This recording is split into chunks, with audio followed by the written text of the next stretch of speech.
Buenos días, mi nombre es Jimena Ramos, yo soy profesora de la Escuela de Enfermería de la Universidad Industrial de Santander. Los voy a estar acompañando en el desarrollo del módulo 2, Cuidado Cardiovascular. Específicamente hoy vamos a estar hablando del concepto de bajo gasto cardíaco, de su fisiopatología, algunas consideraciones especiales del monitoreo hemodinámico y el abordaje. Como tal, el concepto de gasto cardíaco, empecemos por ahí, pues es sencillo, es el volumen de sangre que expulsa un ventrículo en un minuto. Eso quiere decir que podemos calcular el gasto cardíaco tanto del ventrículo derecho como del ventrículo izquierdo, pero pues nos interesa principalmente el gasto cardíaco del ventrículo izquierdo, ya que mantiene la hemodinamia sistémica. El gasto cardíaco como tal tiene dos determinantes principales, una que es el volumen sistólico y dos que es la frecuencia cardíaca. El volumen sistólico a su vez depende de tres variables. La primera que es la precarga, que es la distensión que alcanza la fibra miocárdica con el llenado ventricular. Y ese llenado pues depende de cuánto volumen hay, cuánto volumen sanguíneo, es decir que la precarga requiere de una volemia adecuada. Luego está la contractilidad. La contractilidad de cierta manera también depende de la precarga. En la medida que más se estiren o se elonguen las fibras miocárdicas, pues mejor va a ser la contracción posterior. Por lo tanto, la contractilidad es un reflejo de la fuerza de ese miocardio, de la integridad de esa fibra miocárdica, pero también depende de otros factores como por ejemplo la conducción eléctrica y la descarga de catecolaminas. Y finalmente tenemos la poscarga. La poscarga es la suma de las fuerzas que se oponen a esa salida de la sangre del ventrículo. Básicamente está representada por la resistencia vascular sistémica. Bueno, también el gasto cardíaco podemos entenderlo como un cálculo matemático en el que multiplicando la frecuencia cardíaca de la persona por el volumen sistólico, pues vamos a obtener un número. El valor normal en un adulto es de 4 a 8 litros por minuto, pero si queremos obtener un valor mucho más cercano a la fisionomía de esa persona, vemos que hay una gran diferencia de 4 a 8 litros. Y no es lo mismo una persona que pese 50 kilos a una que pese 80 o 90 kilos. Entonces, en ese sentido, es mucho más confiable el índice cardíaco, que es el gasto cardíaco dividido en la superficie corporal del paciente. Una vez introducimos esta variable de superficie corporal, pues ya ese factor de peso talla queda incluido y tenemos entonces un valor mucho más fácil de monitorear, que para un adulto sería de 2,5 a 4 litros por minuto por metro cuadrado.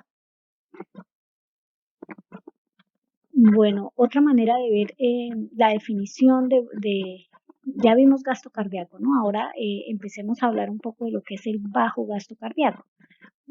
Como tal podemos considerarlo desde nuestro propio lenguaje, desde el lenguaje estandarizado de enfermería, y revisaríamos entonces el diagnóstico número 29 de la NANDA, que es disminución del gasto cardíaco. Como definición tendríamos que es la cantidad de sangre bombeada por el corazón cuando esta cantidad de sangre más bien es inadecuada para satisfacer las demandas metabólicas del cuerpo. Entonces empecemos a analizar cómo cuando hablamos de gasto cardíaco, más que referirnos en específico a la función cardíaca como tal, estamos hablando también de unas demandas metabólicas, es decir, de un estado de la célula. Por eso no podemos creer que el gasto cardíaco depende únicamente del corazón, sino que hay unas variables sistémicas que van a influirlo directamente. Entonces, eso es lo que quiero transmitirles en la clase del día de hoy y por eso lo vamos a desglosar de diferente manera.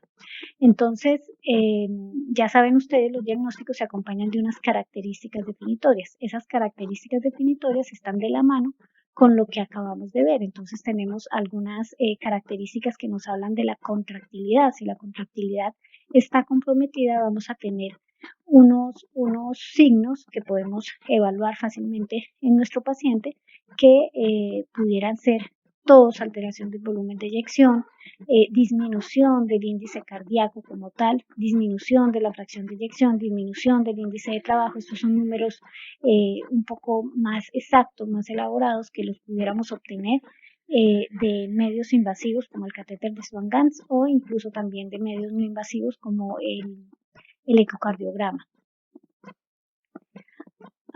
Tenemos alteraciones de la frecuencia y no solamente de la frecuencia cardíaca, sino también del ritmo cardíaco. El ritmo cardíaco es una variable que nos puede alterar tanto la frecuencia, porque tengamos bradicardia o taquicardia, como la contractilidad, porque tengamos, por ejemplo, arritmias, donde hayan alteraciones de la conducción del nodo sinusal, por ejemplo, donde hayan bloqueos de rama o bloqueos AB, que puedan comprometer no solamente la frecuencia como un factor numérico, sino también la contractilidad.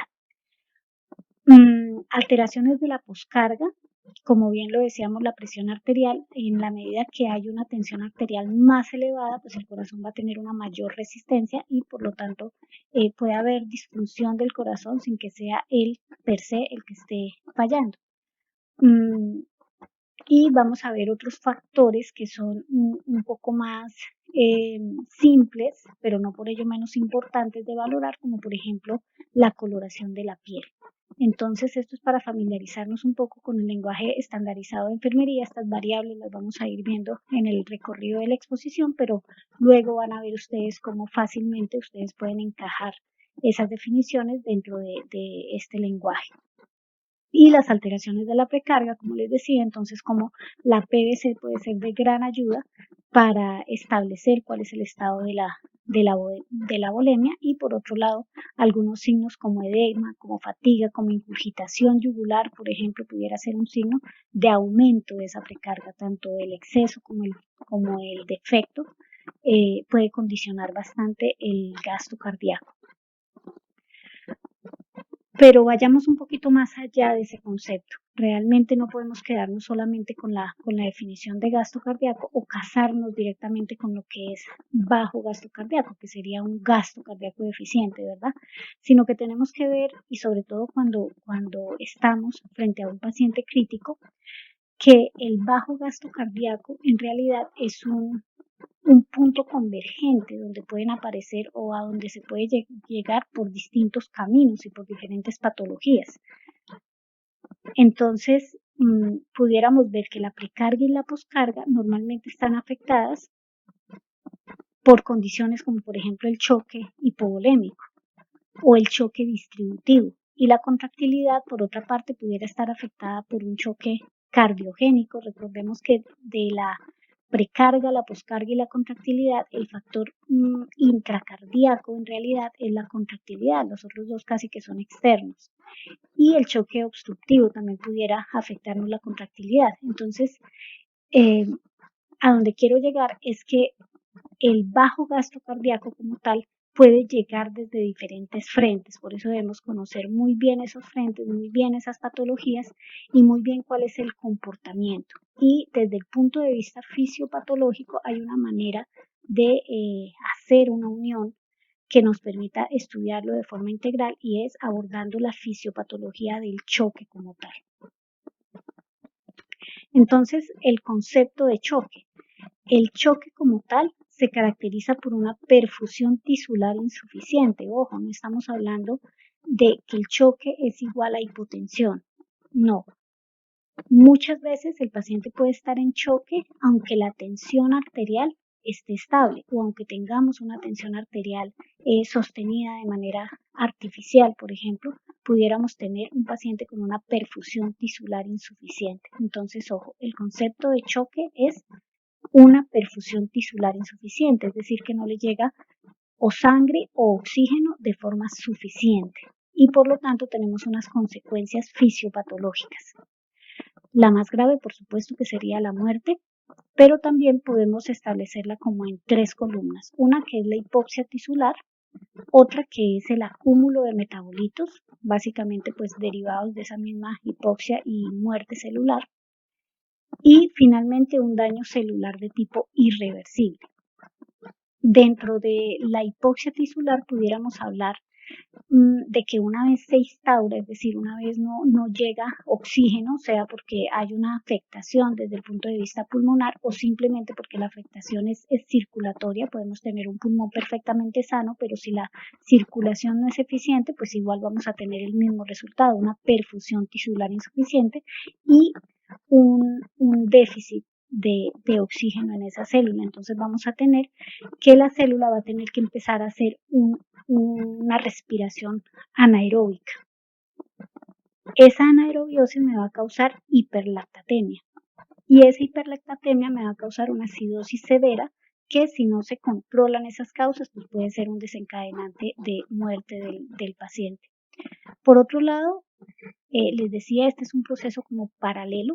De la mano con esa hipoxia tisular va a estar habiendo un acúmulo de metabolitos, como por ejemplo retención de CO2 y otros que pueden ser detritos por muerte celular, y eso me va a causar citotoxicidad. Una vez la célula está intoxicada, pues fallece, y si la célula fallece, pues puede llevarme a lo que tenemos acá, que es un daño celular irreversible, en el que además podemos tener daño de tejidos, que serían esos conjuntos de células, y de órganos incluso completos, que es lo que llamamos y lo reconocemos como una fase tardía del choque, que es la disfunción orgánica múltiple o la falla multisistémica, que también nos puede llevar al desenlace fatal. Bien, ahora analicemos un poco el concepto de tensión arterial. Entonces, la tensión arterial es el gasto cardíaco por la resistencia vascular periférica. Entonces, ¿qué tan eficiente tengo yo la bomba y qué resistencia tengo yo al final? Recuerden que las arterias, específicamente las arteriolas, pueden graduar su lumen o su volumen, perdón, su lumen, está bien dicho como concepto, y de acuerdo a esa graduación del lumen yo voy a tener una tensión arterial mayor o menor. Y todo esto pues hace parte de una respuesta autonómica que vamos a ver a continuación. Entonces tenemos que el gasto cardíaco está determinado por dos factores cardíacos que dijimos del volumen sistólico, en realidad solo la contractilidad es intracardíaca, y el otro que es independiente, que sería la frecuencia cardíaca. Y factores extracardíacos, que tendríamos la precarga, ¿verdad? El volumen intravascular, representado principalmente por la presión venosa central, y la poscarga, que está determinada por esa resistencia vascular periférica, que es esa graduación del lumen de las arteriolas, que finalmente es de control del sistema nervioso central. Esa poscarga entonces la vamos a ver como resistencia vascular sistémica, que es la que va a afectar al ventrículo izquierdo, o resistencia vascular pulmonar, que va a ser la que va a afectar el ventrículo derecho.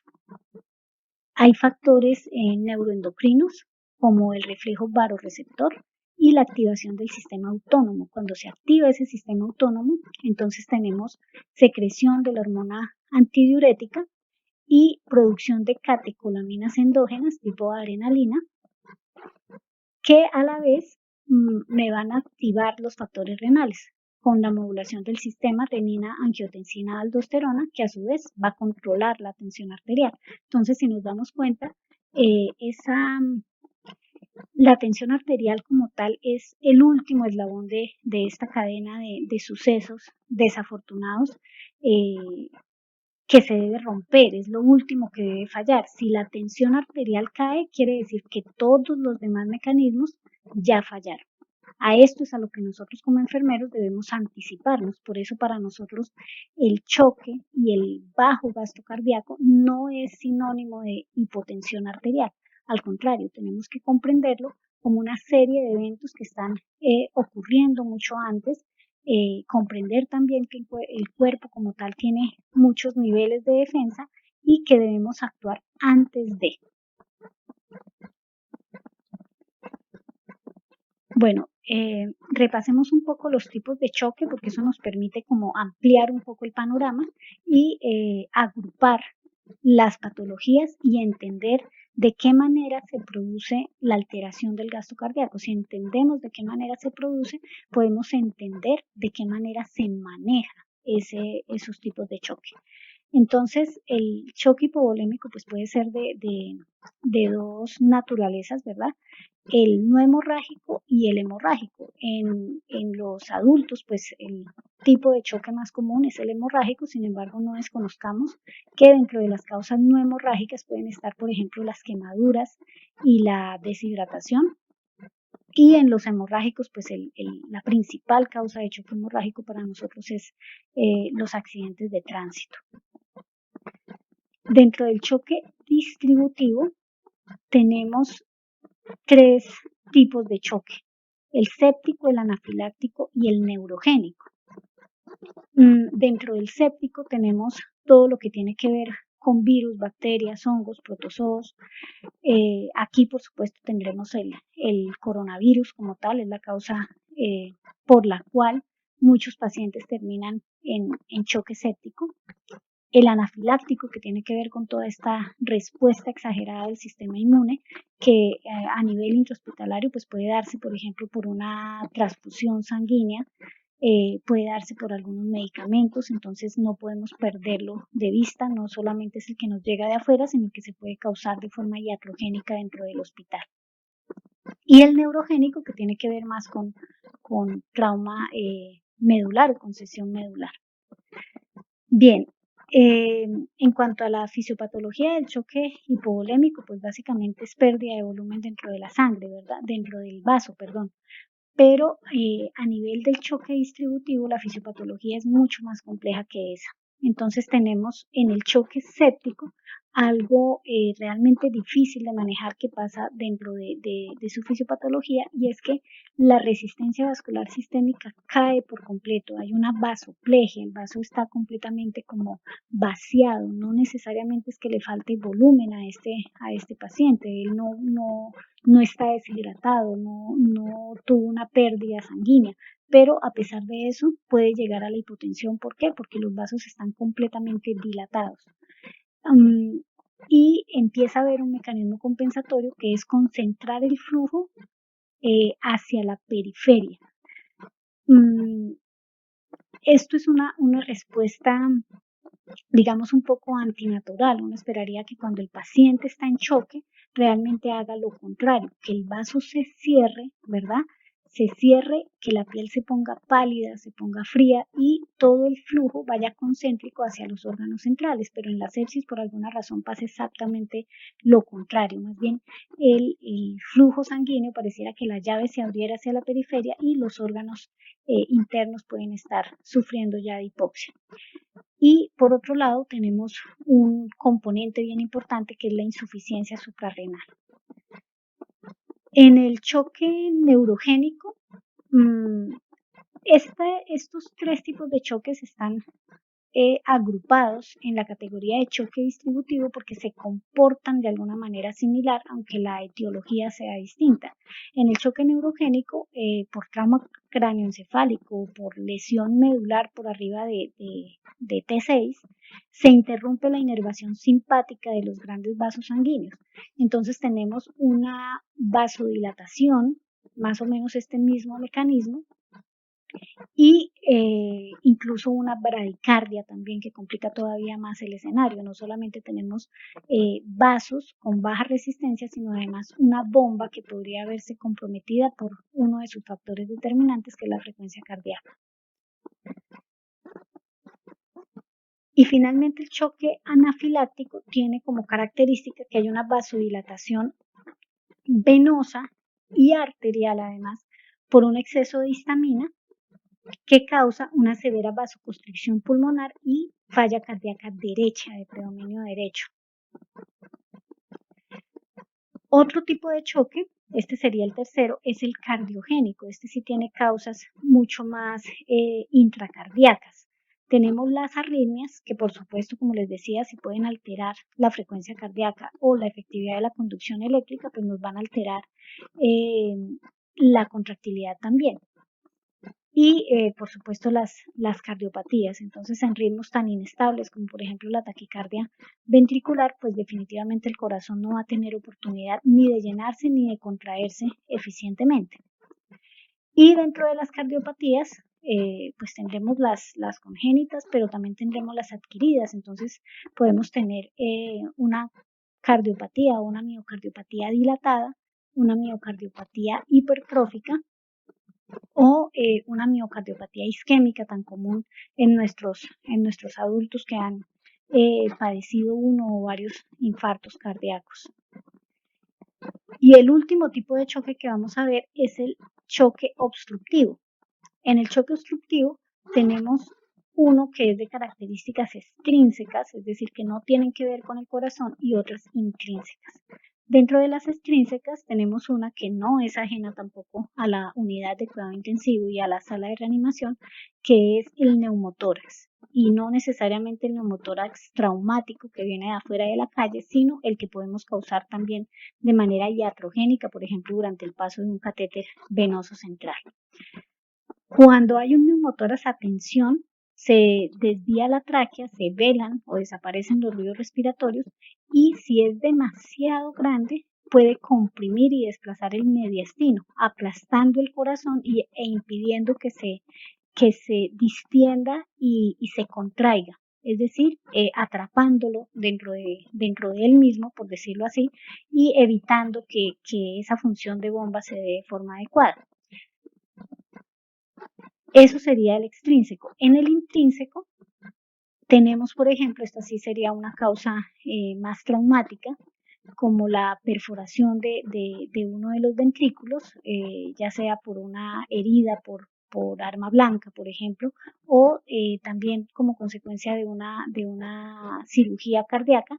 El punto es que empieza a haber un sangrado desde el ventrículo que se acumula en el pericardio, que sabemos que es una capa relativamente rígida del corazón, y hace el mismo efecto de,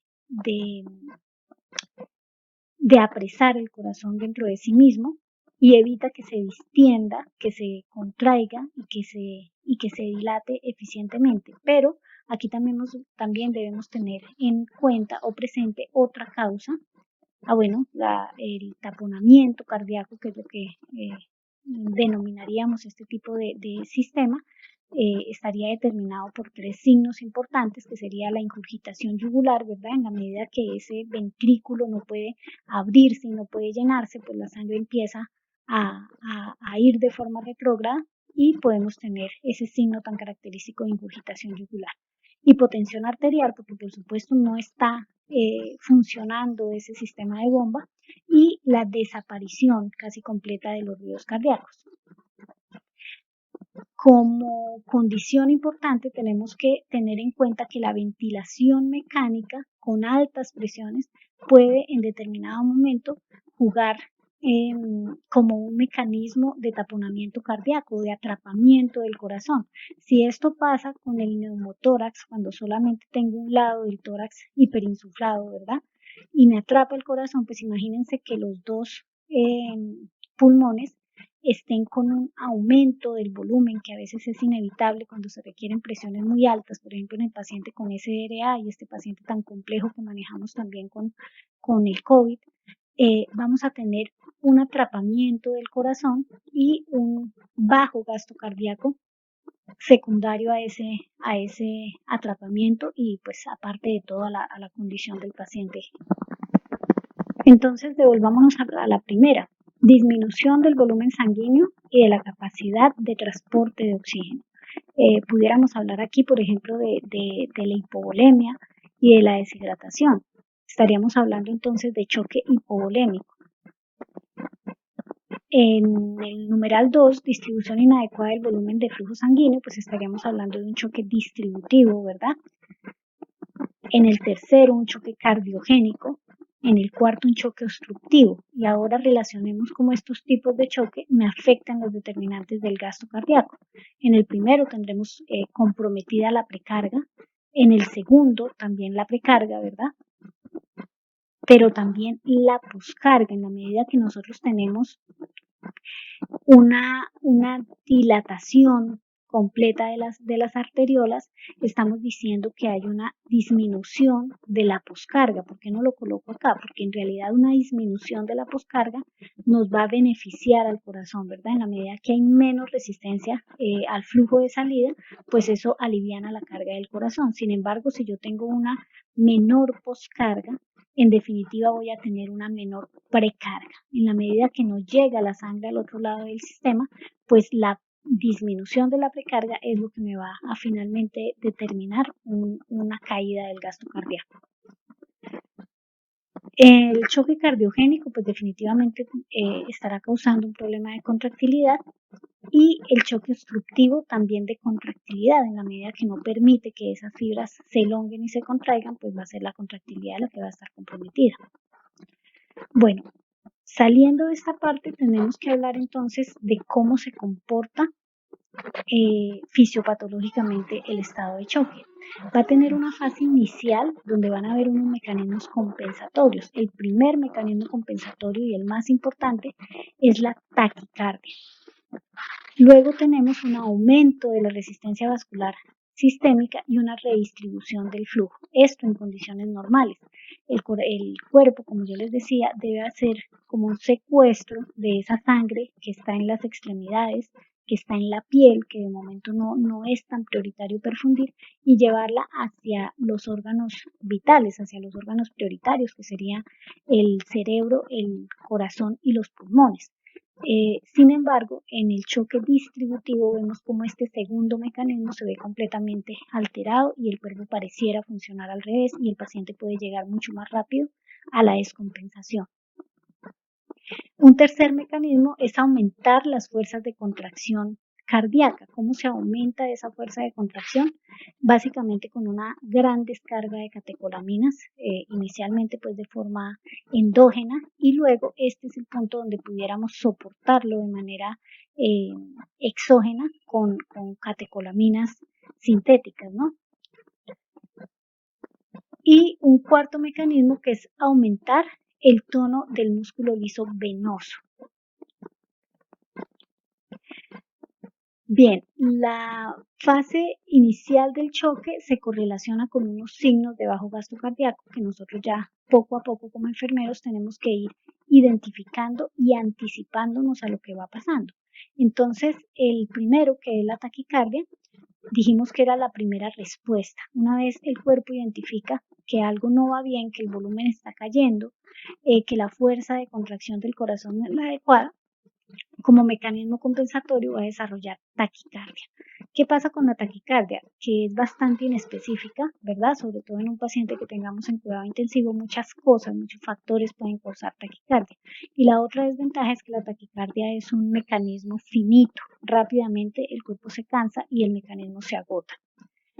En una segunda medida, tendríamos todo lo que tiene que ver con la concentración del flujo. Perdónenme que aquí va un poco en desorden, digamos que esta tabla, el mecanismo fisiopatológico, tal cual como va ocurriendo, llévenlo con las diapositivas, con las fichas acá de la derecha. Primero va la taquicardia, luego va un mecanismo de control de la diuresis o de pérdida de control de la pérdida de volumen, que sería la oliguria, que pudiera llegar hasta la anuria. Y fíjense cómo este mecanismo es bastante temprano. Nosotros a veces no damos la importancia que se merece el cálculo del gasto urinario, y que nos puede avisar con muchísima más antelación que hay una alteración hemodinámica. Y luego viene ahí sí una concentración extrema del flujo, con un aumento de la resistencia vascular periférica, que va a hacer que el llenado capilar sea muy lento, que el flujo a nivel de la piel sea bastante ineficiente, y ahí es cuando vamos a encontrar todos estos signos, que la piel está fría, pálida, sudorosa, que el llenado capilar se prolonga a más de 2 segundos, que los pulsos periféricos están débiles, que haya acortamiento de la presión diferencial, ojo con este signo, que es un aumento de la presión arterial diastólica, o más bien una disminución de la diferencia entre la presión arterial diastólica y la presión arterial sistólica. Y como les decía, aquí en última medida, el aumento de la resistencia vascular ya es plásmica y renal con una redistribución del flujo sanguíneo fuera de estas zonas. El riñón, por eso es tan delicado dentro de los estados de choque, fisiológicamente no está dentro de los órganos privilegiados al principio, al contrario, es de los órganos que más sufre y por eso la oliguria es tan temprana. Aquí ya estamos hablando de un riñón que está hipoperfundido, que no orina porque ya su parénquima está comprometido. Pero acá, como signo temprano de oliguria, estamos hablando también de esa primera fase en que se activa todos los mecanismos hormonales y el paciente disminuye, hace una disminución inicial del gasto urinario que si nosotros no tenemos un monitoreo hora a hora de estos pacientes va a pasar desapercibida y se va a perder la oportunidad de compensar el volumen, que esta es la mejor fase para hacerlo, y ya cuando intentemos hacerlo en fases más tardías pues la respuesta no va a ser la misma. Y finalmente, cuando todos estos mecanismos fallan, pues viene la inevitable hipotensión. Cuando aparece la hipotensión, aparece entonces este mecanismo de anaerobiosis, ¿verdad? Porque no estamos perfundiendo adecuadamente la célula, entonces ella se va a ir a un metabolismo anaeróbico, donde vamos a tener un indicador que ha cobrado mucha mayor importancia en los últimos años, que es el lactato sérico. Si nosotros tenemos un lactato por arriba de 2 miliosmoles, es un reflejo directo de que está habiendo una perfusión, una hipoperfusión tisular de manera permanente. Por lo tanto, digamos que se convierte como en otro signo vital, en otra variable que yo puedo estar midiendo y con la cual puedo estar evaluando si las acciones que estoy tomando para el manejo son eficientes o no son eficientes. Entonces, desde el punto de vista hemodinámico, es muy importante que se monitorice de forma permanente estos signos: la taquicardia, el gasto urinario, la perfusión periférica y por supuesto la tensión arterial. ¿Qué se puede hacer para manejar el estado de choque? Lo primero, anticiparnos. Probablemente ese sea el elemento más importante y en el cual también enfermería tiene una participación mucho más significativa. El monitoreo continuo de cuáles variables, de las que acabamos de ver, y ahorita vamos a ver como los medios que tenemos para monitorizarlo. Por otro lado, el soporte hemodinámico, del cual no vamos a hablar mucho en este módulo, porque al final van a tener toda una clase dirigida solamente a las variables hemodinámicas. Lo que me interesa, o al soporte de esas variables hemodinámicas, lo que me interesa que les quede claro acá es que si comprendieron los mecanismos fisiopatológicos del choque, podrán entender que si yo tengo un paciente hipovolémico, lo que requiere es restitución de esa volemia, más que apoyo inotrópico o apoyo de vasoconstrictores, ¿verdad? Si tenemos un paciente con alteración en la contractilidad, con un choque cardiogénico, ahí sí lo más importante será el soporte inotrópico, ¿verdad? Pero si a diferencia de eso lo que tenemos es un paciente con un choque distributivo en el que hay una vasoplegia intensa, en el que las resistencias vasculares están completamente por el piso, el primer medicamento que yo tengo que adicionar ahí es un vasopresor. Entonces, partiendo de la comprensión de esa fisiopatología, les va a quedar muy fácil entender cómo se hace el soporte hemodinámico. Y finalmente vamos a tener unas metas de reanimación. El choque cardíaco, como todo el choque, el bajo gasto cardíaco más bien, como consecuencia de estados de choque que pueden venir de diferentes mecanismos, como ya lo vimos, tienen en común que en realidad se trata de controlar la causa y de evitar que se empeore desde el punto de vista de la perfusión tisular, que esas células vuelvan a perfundirse y que no se llegue a esos estados de disfunción orgánica donde muchas veces ya no hay retorno. Entonces se han establecido desde la literatura, sobre todo la que se relaciona con el choque séptico, unas metas de reanimación.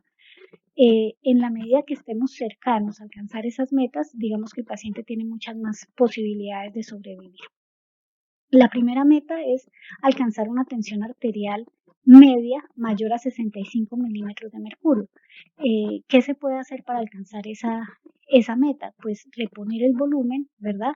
Eh, Obviamente, si se trata, por ejemplo, de un choque hemorrágico, pues habrá que reponerlo en términos de lo que perdió, y si no, pues con líquidos cristaloides o incluso coloides pueden ser necesarios. Si luego de esa reanimación inicial con volumen el paciente no mejora y no sale del estado de choque, pues habrá que iniciar el soporte vasopresor o incluso el soporte inotrópico si fuera necesario.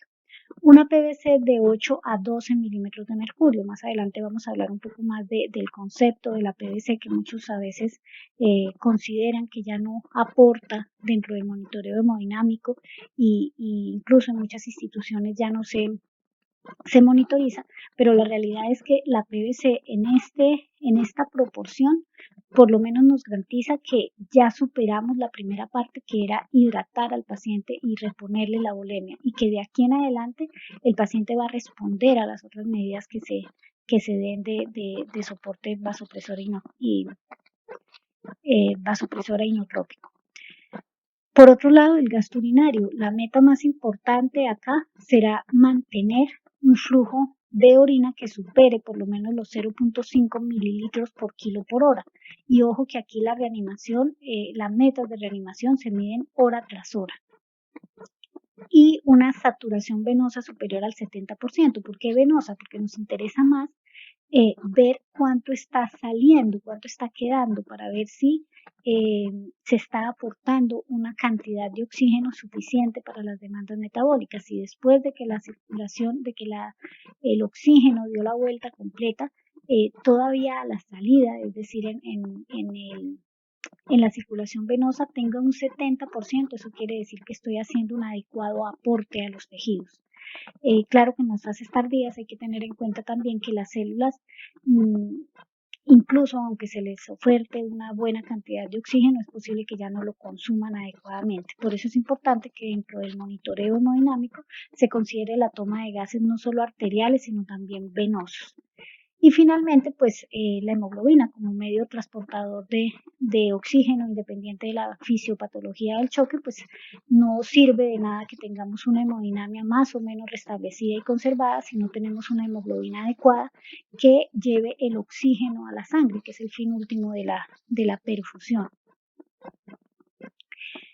Y tengamos en cuenta que el shock puede cambiar de manera súbita. Un choque compensado, es decir, aquel en el que todavía no hay hipotensión, puede tardar horas en llegar al estado de hipotensión, pero un choque que ya me ingresa con el paciente hipotenso puede tardar apenas unos minutos en desencadenar un paro cardíaco. Por lo tanto, el accionar debe ser muy rápido y aquí la cuestión es de tiempo, de segundos, de minutos, y lo que nos puede dar una gran ventaja en el manejo de estos pacientes es la anticipación, que se haga un excelente monitoreo, que el enfermero reconozca cuáles son las variables que van cambiando, cómo es esa fisiopatología, esa secuencia de eventos y pueda de alguna manera prevenirse las escalas subsiguientes.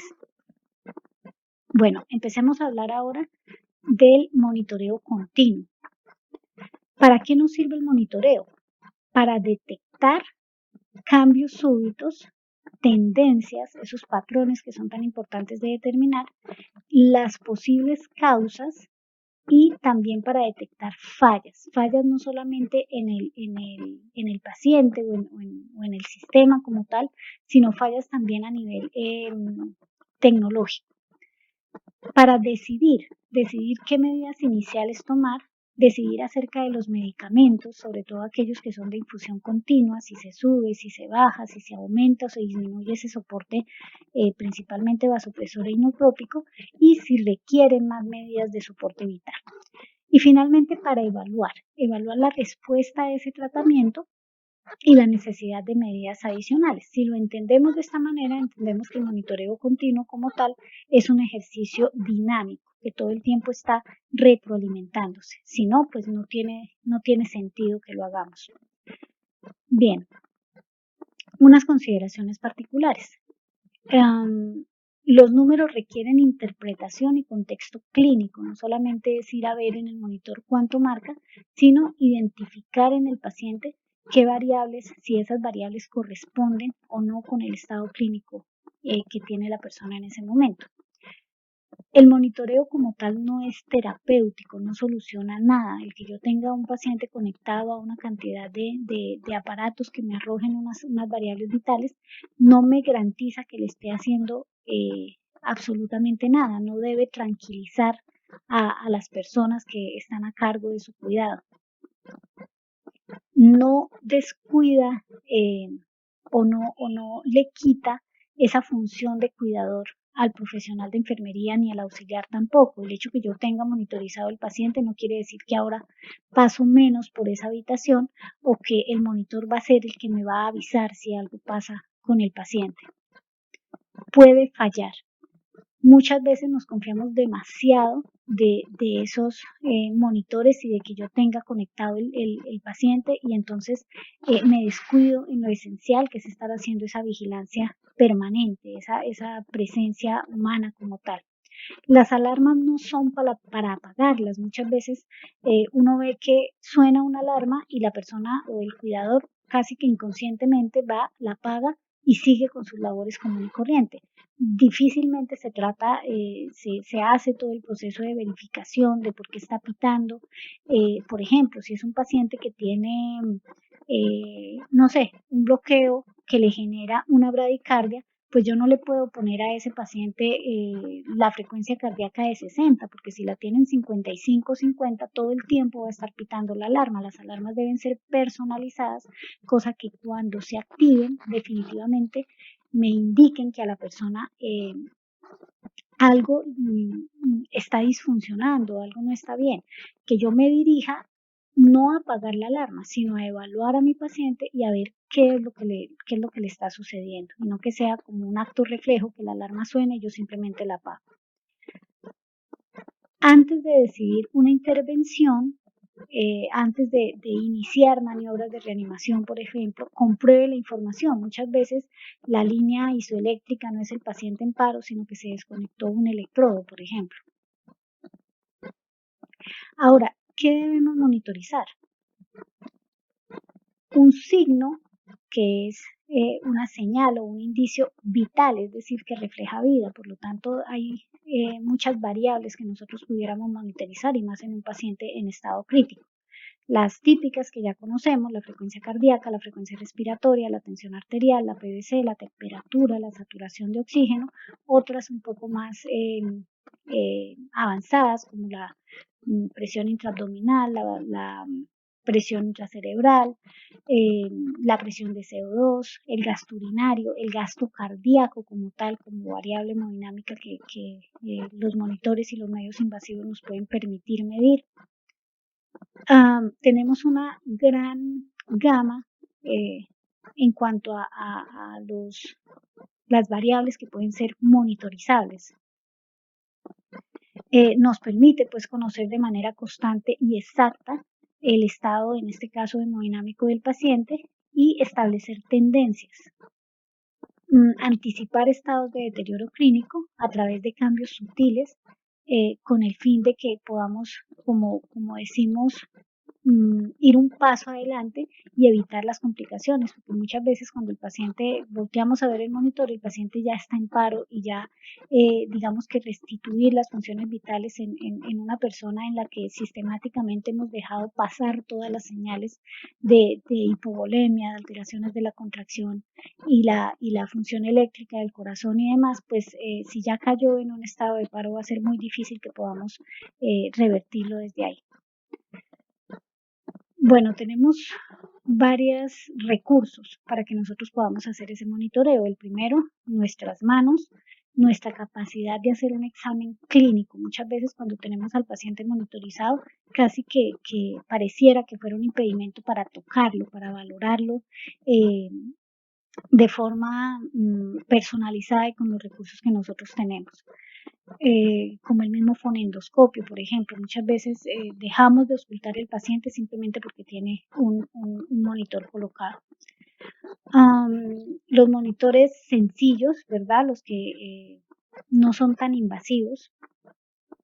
Los monitoreos invasivos, aquellos que pueden partir de un catéter venoso central convencional, aquellos que requieren colocación de, por ejemplo, una línea arterial, otros mucho más invasivos, como por ejemplo el catéter de Swan-Ganz, y medios también tecnológicos muy avanzados, como por ejemplo aquellos que nos permiten monitorizar todo el tiempo el índice cardíaco del paciente, las resistencias y tantos valores que muchísimas veces quisiéramos tener, pero que también la experiencia clínica nos muestra que más allá de tener estos valores muy exactos hemodinámicos, lo que se requiere es fijarnos en esos clínicos que yo les mostré hace algunas diapositivas, en esos signos tempranos, en esos que todos podemos evaluar, como la taquicardia, como el llenado capilar, como el gasto urinario, y que no necesitan ser tan invasivos con el paciente para indicarnos eh, ante un buen ojo clínico, un buen ojo entrenado, que el paciente está cambiando sus condiciones vitales. Bien, empecemos con la frecuencia cardíaca. La frecuencia cardíaca tiene varias fuentes de información, ¿verdad? Desde que yo palpe el pulso y me entere cuál es la frecuencia cardíaca del paciente, que yo lo ausculte, el pulso oxímetro como tal, como medio externo, los electrodos, la línea arterial es otra fuente.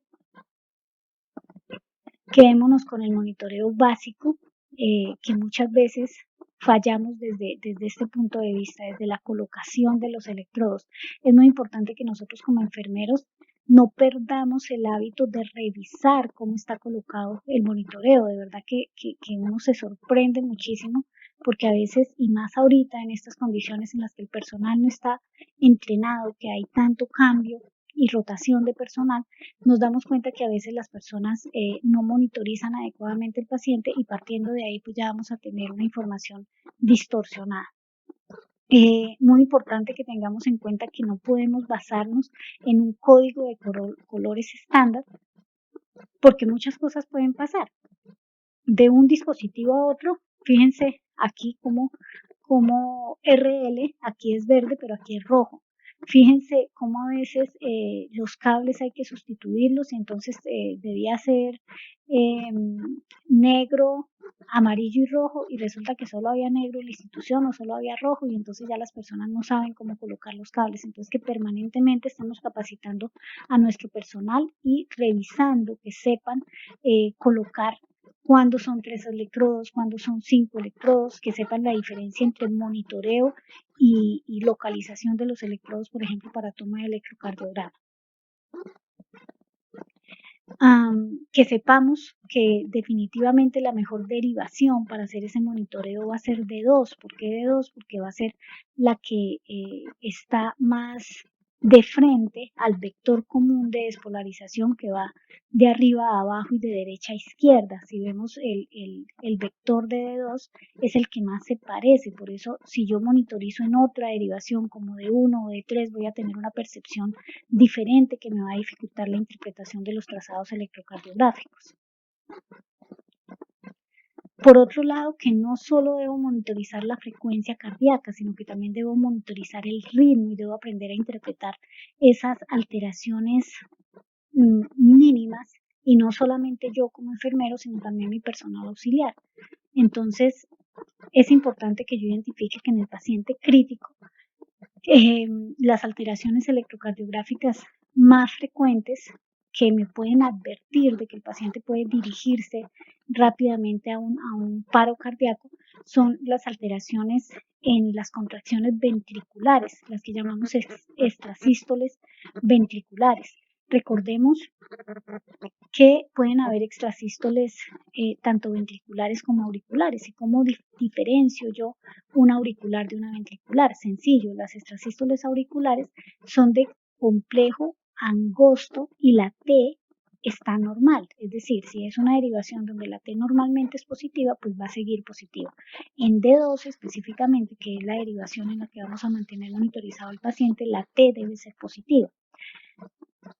A diferencia de esas, las extrasístoles ventriculares tienen un QRS ancho, como el que ustedes ven acá en este trazo, y la T va a estar siempre invertida. Si yo tengo una extrasístole ventricular, claro, por supuesto puede ser multicausal, es muy frecuente que la veamos, no, no genera pues unas acciones inmediatas, pero sí me genera una alerta, sí es un punto importante, un punto focal en el que yo debo fijarme para ver la evolución, para ver si ocurre algo más con ese extrasístole. Pueden pasar dos cosas, que se vayan a un patrón relativamente continuo en el que yo tengo una que otra extrasístole ventricular ahí que me está indicando que algo no va bien. Generalmente serán alteraciones de tipo electrolíticas o alteraciones de la conducción cardíaca como tal, que pase a un patrón que llamamos dupleta, en el que aparecen dos extrasístoles ventriculares seguidas y luego vuelve al ritmo sinusal normal y luego otra vez me aparecen otras dos seguidas, que pase a un patrón de tripleta, ¿verdad? En el que me aparecen tres extrasístoles ventriculares pegaditas y digamos que de aquí a una taquicardia ventricular estamos a un paso. Si hay cuatro extrasístoles ventriculares pegadas, ahí ya estamos hablando de que hay una taquicardia ventricular no sostenida si regresara al patrón al patrón sinusal normal. Y si se sostiene por más de 4 o por más de 30 segundos, pues ya estaríamos hablando de que hay una taquicardia ventricular sostenida. Y pues a partir de ahí ya corren todos los protocolos que conocemos.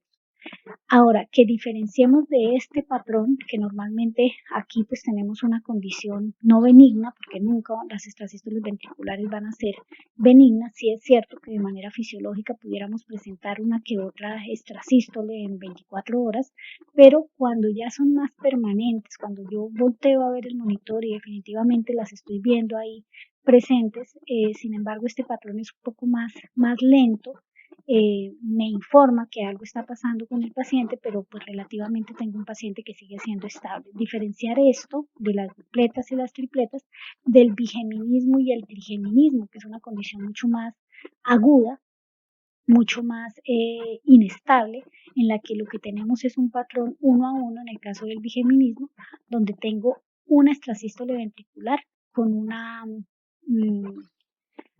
contracción o un complejo QRS normal, ¿verdad? O un patrón de trigeminismo donde tenemos una extrasístole por dos contracciones normales. El bigeminismo, por supuesto, es mucho más inestable y me advierte con mayor razón que tengo un paciente que rápidamente me va a entrar a una taquicardia ventricular y de ahí al ritmo de paro pues no es sino que pierda el pulso, ¿verdad? Entonces, muy importante que empecemos a educarnos nosotros como enfermeros y también a nuestros auxiliares con estos cambios electrocardiográficos y bueno, para no entrar a hablar de otras arritmias que pudieran ocurrir. Listo, pasando a la tensión arterial, entonces tenemos métodos no invasivos y métodos invasivos, ¿verdad? Quedémonos entonces con el método invasivo, que es el que nos compete en este momento.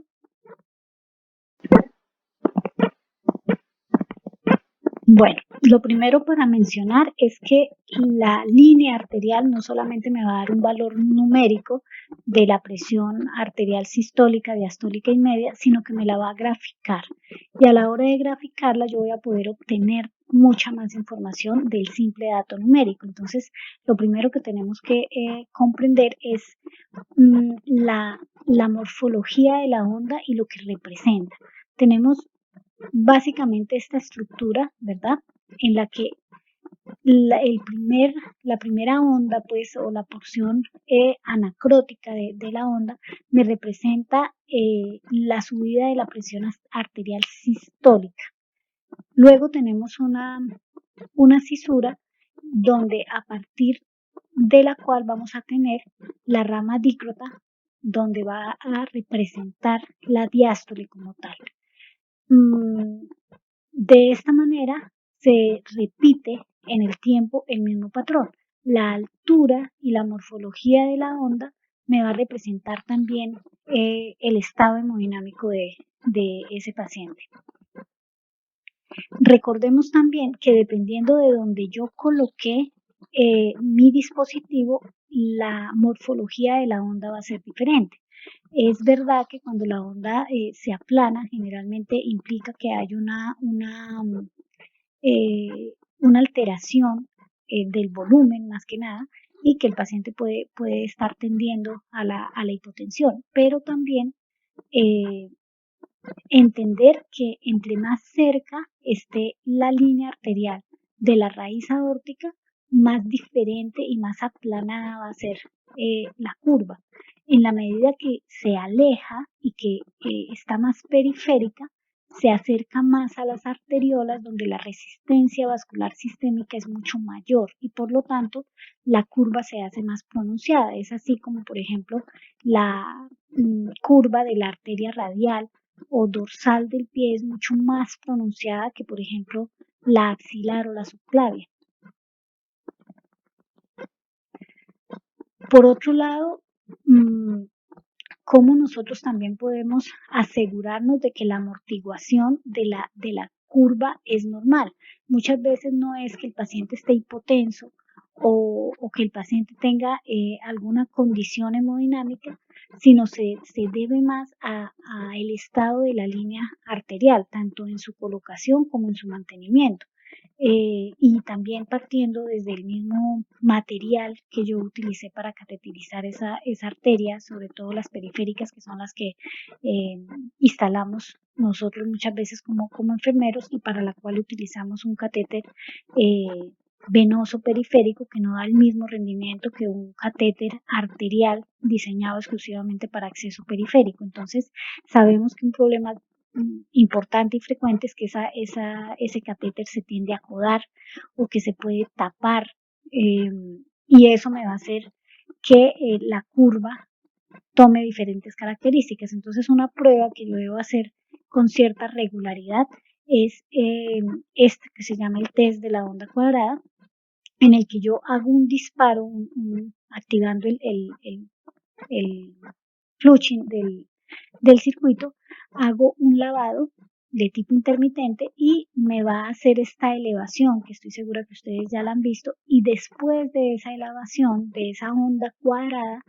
va a haber la aparición de las primeras curvas o los primeros rebotes de esa curva. Lo normal es que yo tenga entre 1.5 y 2 oscilaciones, que me haga este movimiento y después de eso ya vuelva la onda normal con su porción sistólica y su porción diastólica y continúe el monitoreo. Eso es lo que nosotros reconocemos como una amortiguación normal. Y si esa amortiguación es de estas características, yo puedo considerar que la tensión arterial que me está traduciendo ese aparato es fiable. Ahora, ¿qué pasa si después de la onda cuadrada yo tengo muchas más oscilaciones, 2 o más? Tenemos una curva que es hiperresonante con una presión arterial sistólica que me va a resultar falsamente alta y con una presión arterial diastólica falsamente baja. ¿A qué podemos deber eso? Que yo tenga un transductor alterado, o sea, que como tal el cable tenga pues algunas deficiencias técnicas, que el equipo sea demasiado largo, muchas veces estos equipos vienen con unas extensiones innecesarias o que sea demasiado rígido, también puede hacer que la onda sea hiperresonante.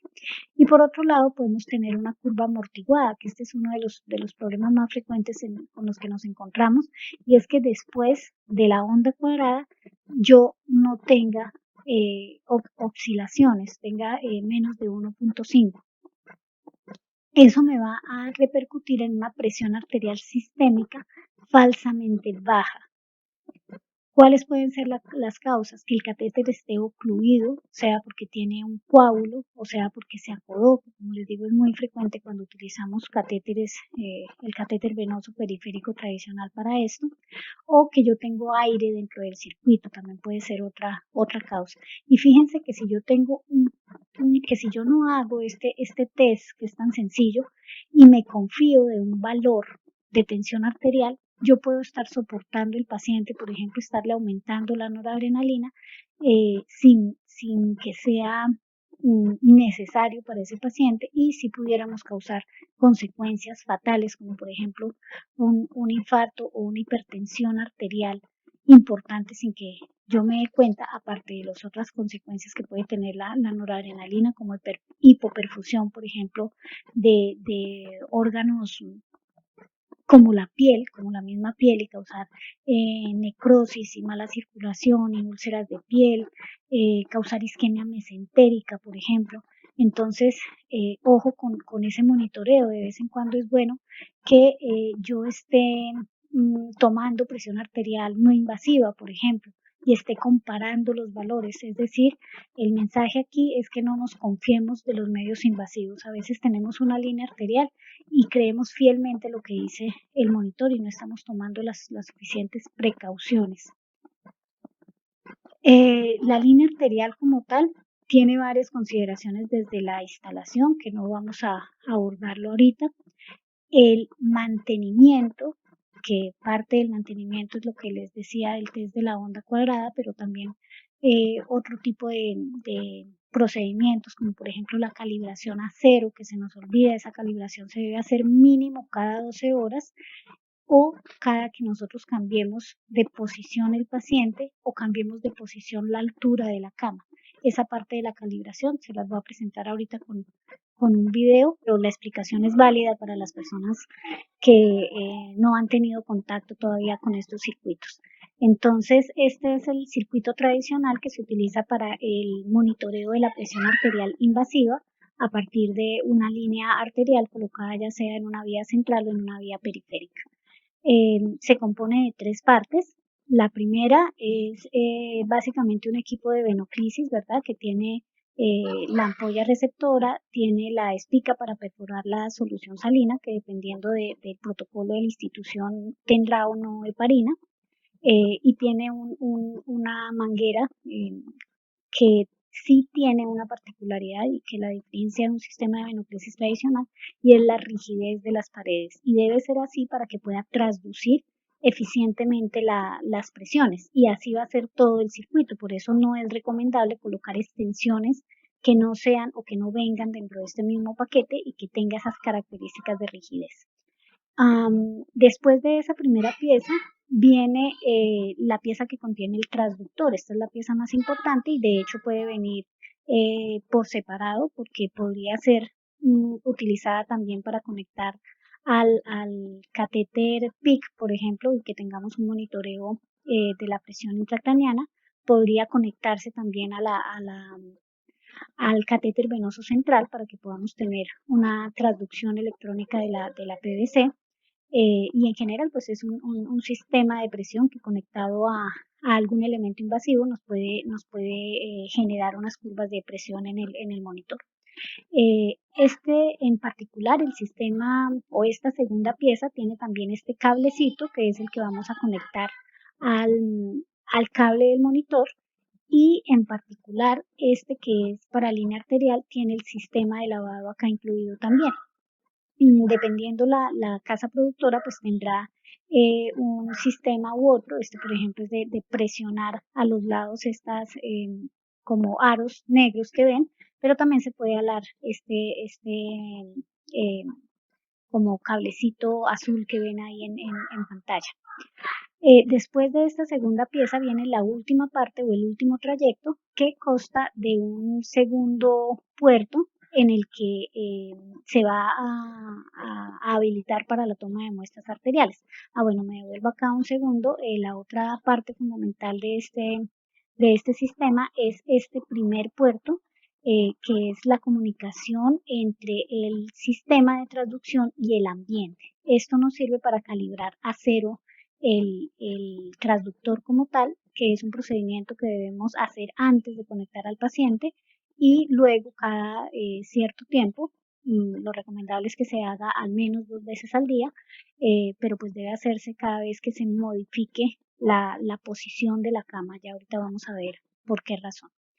Y este segundo puerto, como les digo, es el puerto para toma de muestras de gases arteriales y se sigue una corta extensión que se recomienda que sea justamente así, muy corta, que se conecta directamente al catéter intraarterial. Ese catéter, aunque sea periférico, debiera ser especializado. El catéter especializado para acceso intraarterial es un catéter más rígido que el que usamos para acceso venoso periférico y mucho más largo. El hecho de que sea mucho más largo hace que la íntima de la arteria se lesione menos. Entonces hay que partir del hecho que si vamos a colocar un catéter eh, para acceso venoso periférico en una arteria, ya de entrada tenemos una situación de riesgo en la que va a ser un catéter que se nos va a codar fácilmente, eh, que vamos a tener que inmovilizar de una forma más agresiva, digamos, para mantener mucho más inmovilizada la articulación, porque al menor movimiento este catéter se va a acodar y aparte va a ser un catéter que también puede estar lacerando o lastimando la íntima de la arteria y generando mayores complicaciones como por ejemplo vasoespasmo.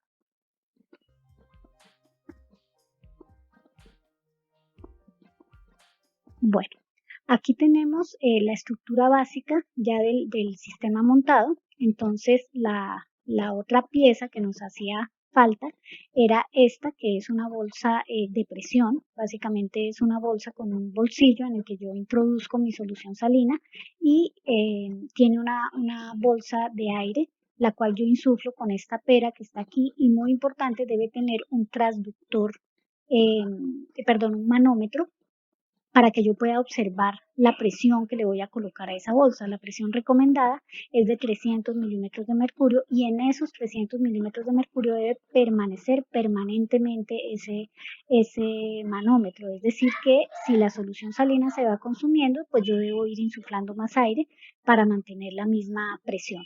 ¿Cuál es la función de esa presión? Evitar que la sangre retorne desde el paciente hacia, recuerden que es una arteria, entonces fácilmente puede regresar hasta la bolsa de solución salina. Entonces, la función de esa presión es mantener la sangre, obviamente, dentro del vaso del paciente, pero también evitar que se formen coágulos, es decir, garantizar un flujo continuo de solución salina a través de ese catéter para que no se formen coágulos. Sin embargo, puede ser que esto no sea suficiente y que se requiera la adición de heparina. Digamos que hay como controversia en ese sentido de si se usa o no la heparina.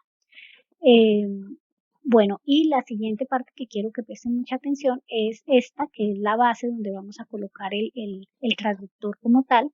Esa base pues puede ser de estas características o puede ser una pinza. En conclusión, es que debe ser un sistema que yo pueda movilizar, por eso no debo, digamos, no sé, colocarle esparadrapo o algo que no pueda retirar con facilidad, porque este sistema yo lo tengo que estar moviendo hacia arriba o hacia abajo para que yo pueda alinearlo con el paciente. ¿Alinearlo con qué? Con el punto flebostático. Recordemos las nociones de toma de PVC. El punto flebostático debe estar, o es el que me localiza justo a la altura de la aurícula derecha y anatómicamente pues se encuentra en el cuarto espacio intercostal con línea media axilar. Entonces justo al frente de este punto debe estar localizado esta, esta tableta sujetando el transductor.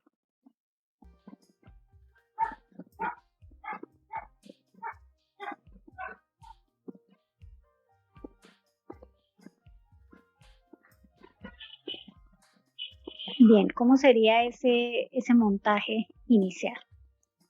Obviamente todo este procedimiento lo hacemos con técnica estéril.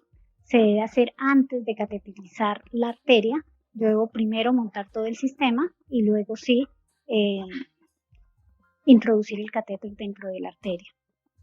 Entonces montamos la bolsa dentro de el sistema de inflado, que también pues viene en diferentes presentaciones dependiendo de la casa productora, pero básicamente debe tener un bolsillo, una pera y un manómetro.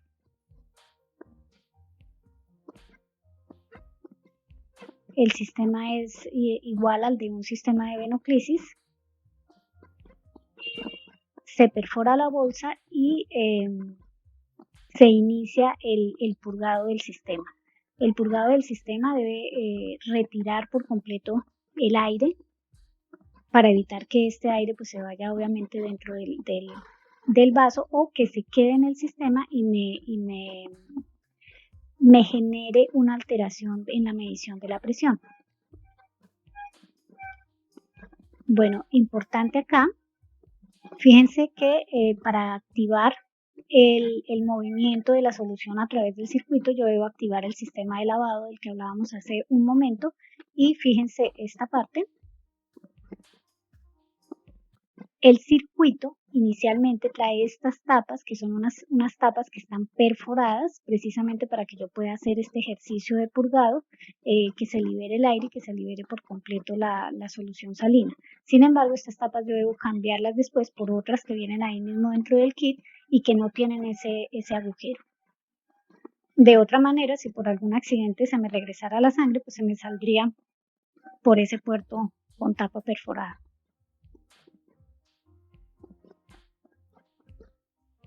Bien, se continúa el purgado hasta el extremo distal, que es el que ya voy a conectar al catéter. Una vez tenga este sistema purgado, entonces insuflo hasta 300 milímetros de mercurio, siempre en esa medida. Conecto al catéter, que ya debe estar con retorno, y vamos a la calibración a cero. Entonces, conectamos el puerto que habíamos visto, la terminal, con el cable del monitor, y ese cable lo conectamos pues obviamente al módulo correspondiente en el monitor. Una vez conectamos el módulo, se nos habilita el lector pues de línea arterial. Lo que hablábamos, fíjense, lo que calibramos es justamente este aparatico, esta pieza que es el transductor con el punto flegostático.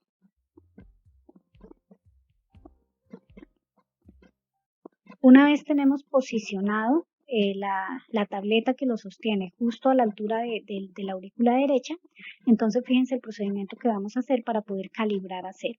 Cerramos la llave hacia el paciente y lo dejamos abierto del transductor hacia el ambiente, ¿sí? Retiramos la tapa y una vez tenemos este movimiento, esta apertura del sistema y está hacia el ambiente, nos dirigimos al monitor, activamos el menú y ahí en el menú desplegable, ya sabemos que todos los monitores son diferentes, pero en general con solo señalar el módulo de presión invasiva vamos a encontrar muy fácilmente la función de cero. Simplemente activamos esa función y esperamos a que aparezcan los tres ceros. Una vez han aparecido los ceros, ya podemos regresar la llave a su posición original y cambiamos la tapa. Ponemos una tapa que, como les decía, no esté perforada. Aquí hacemos la prueba que estábamos viendo de la línea curva, de la línea cuadrada, perdón, en el que básicamente lo que vamos a ver es la amortiguación de la sonda, ya habíamos, de la línea arterial, perdón, ya habíamos dicho que esta es como la figura de normalidad que yo debo encontrar para determinar que la amortiguación es normal.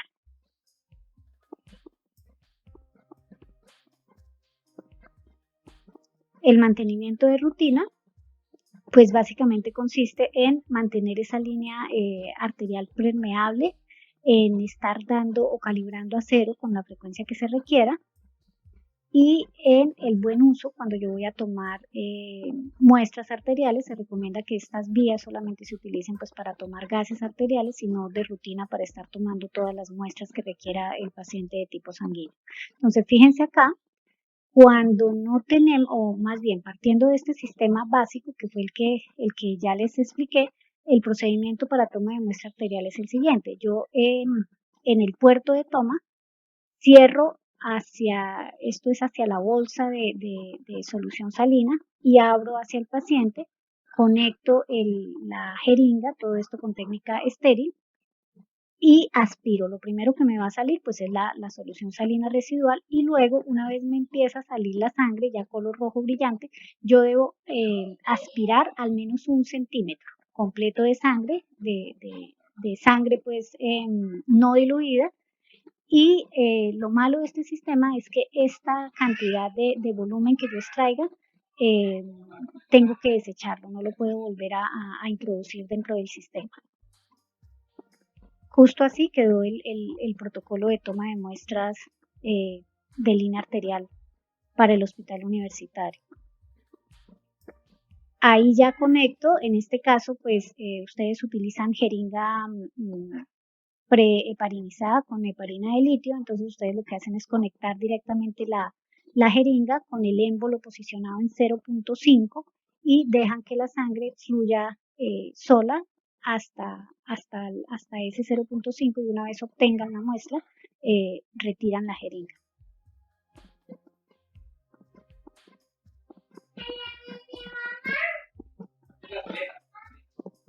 Limpian, desinfectan, colocan la tapa y lavan, y cuando lavan pues este espacio también debe quedar libre de sangre. Fíjense que se debe lavar siempre con este sistema, sistema de plush o de lavado intermitente, porque si lavamos con la jeringa no vamos a tener como el control sobre la presión que ejercemos y eso también puede lastimar la íntima de la arteria y generar las mismas complicaciones de vasoespasmo y demás. Ahora, hay un sistema que de hecho ustedes a veces les llega en el hospital, que es este, que tiene jeringa incluida. Entonces, ¿qué hacemos? Activamos ese sistema, activamos la llave de paso para que llegue la sangre hasta esa jeringa y esta jeringa va a hacer la función que hacía la primera jeringa en el caso anterior, solo que como es un sistema cerrado, este contenido sí lo puedo yo regresar al paciente sin problema. Me evita como abrir los puertos y hacer un sistema, una extracción de sangre demasiado abierta, ¿no? Este es un sistema más cerrado y por lo tanto pues más aséptico también. Entonces en un primer movimiento, si se dan cuenta, lo que hacemos es cerrar el paso hacia la solución salina y permitimos el paso de la sangre desde el paciente hasta esta jeringa. Esta jeringa pues tiene la medida exacta para extraer toda la solución salina y la sangre y permitir que que es el puerto de toma, me quede ya la sangre pura, pues sin diluir y que yo pueda obtener una muestra de muy buena calidad.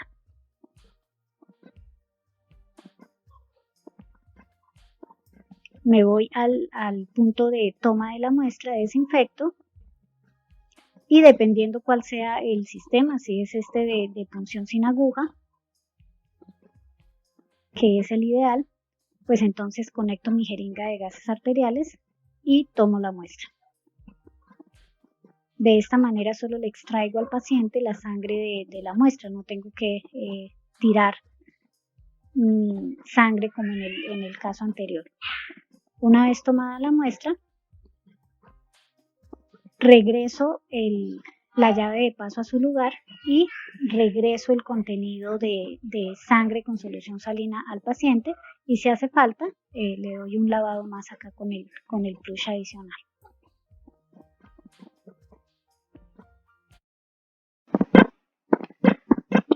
Bueno, vamos ahora con unos cuidados adicionales de la línea arterial, como son la inmovilización, la curva y calibración, que ya la vimos, la vigilancia del vasoespasmo, el mantener el cuidado del circuito que esté siempre cerrado, la toma de muestras y muy importante retirar lo antes posible. Vámonos con la inmovilización. Es fundamental y probablemente este sea un aspecto en el que fallamos con mucha frecuencia, la inmovilización adecuada de la línea arterial. Esa inmovilización implica que yo pueda visualizar de manera clara el punto de inserción de la línea. Los primeros cambios de vasoespasmo se dan aquí, en el sitio de inserción. Cuando ustedes ya están viendo una repercusión en los dedos, ya estamos tarde con ese vasoespasmo. Normalmente, cuando empieza a presentar problemas aquí, cuando yo lavo la arteria y empieza a presentar zonas de vasoespasmo, ahí es cuando ya debo estar pensando en cambiar ese sitio de inserción.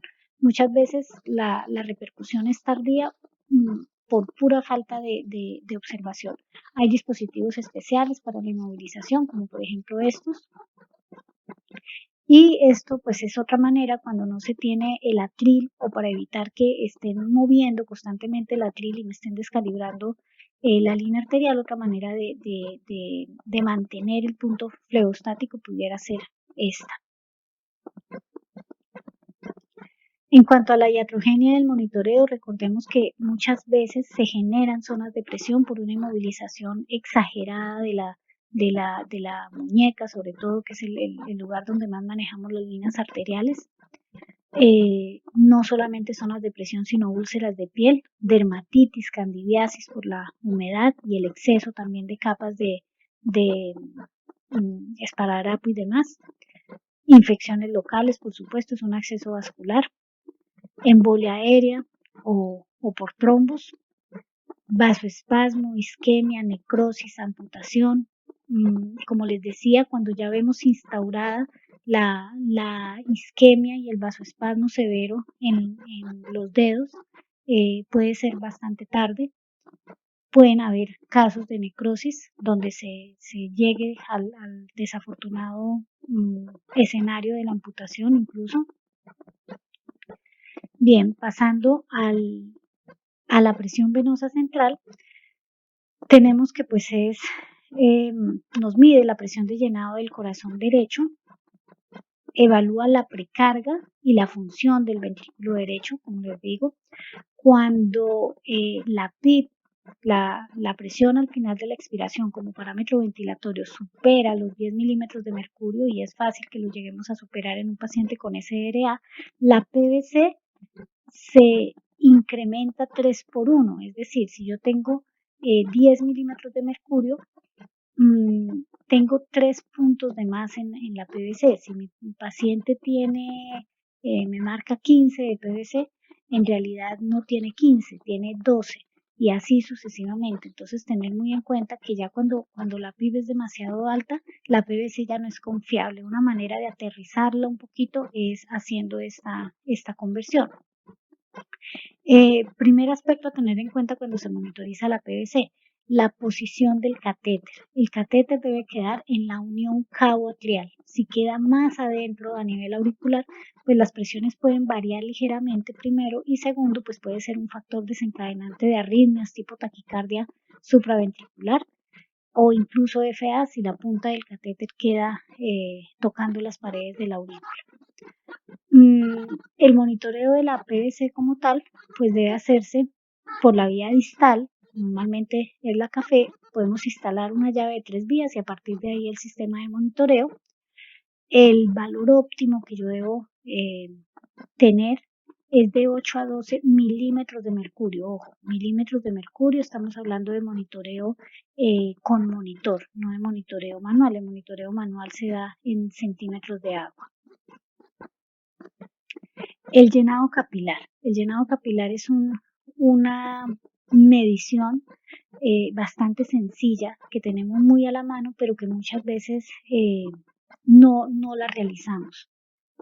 Nos da información muy rápida, muy confiable, que nos habla y nos indica directamente cómo está la hemodinamia del paciente y que debemos hacer en diferentes partes del cuerpo. Normalmente siempre la hacemos en los dedos de las manos o de los pies, pero es importante que lo realicemos también a nivel central, por ejemplo, y que lo identifiquemos como lo que es, como un signo hemodinámico que nos puede de alguna manera reflejar cómo está la perfusión, no solamente de la piel, sino también de los intestinos y del riñón. En la medida que nosotros tenemos la piel mal perfundida por los mecanismos fisiológicos que ya vimos, asimismo se está perfundiendo el riñón y asimismo se está perfundiendo el intestino. Por lo tanto, una persona, por ejemplo, que tiene una muy mala perfusión, difícilmente vamos a poder garantizar una nutrición enteral para esa persona, porque así como tiene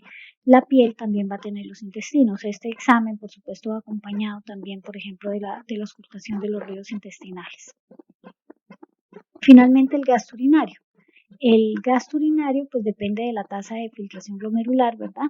es altamente sensible a la redistribución del flujo sistémico, por eso decíamos, es muy temprana la aparición del compromiso del gasto urinario, incluso después de la taquicardia, mucho antes de que caiga la tensión arterial, mucho antes de que se altere la perfusión de la piel, el gasto urinario nos está indicando cuando la hemodinamia no va bien.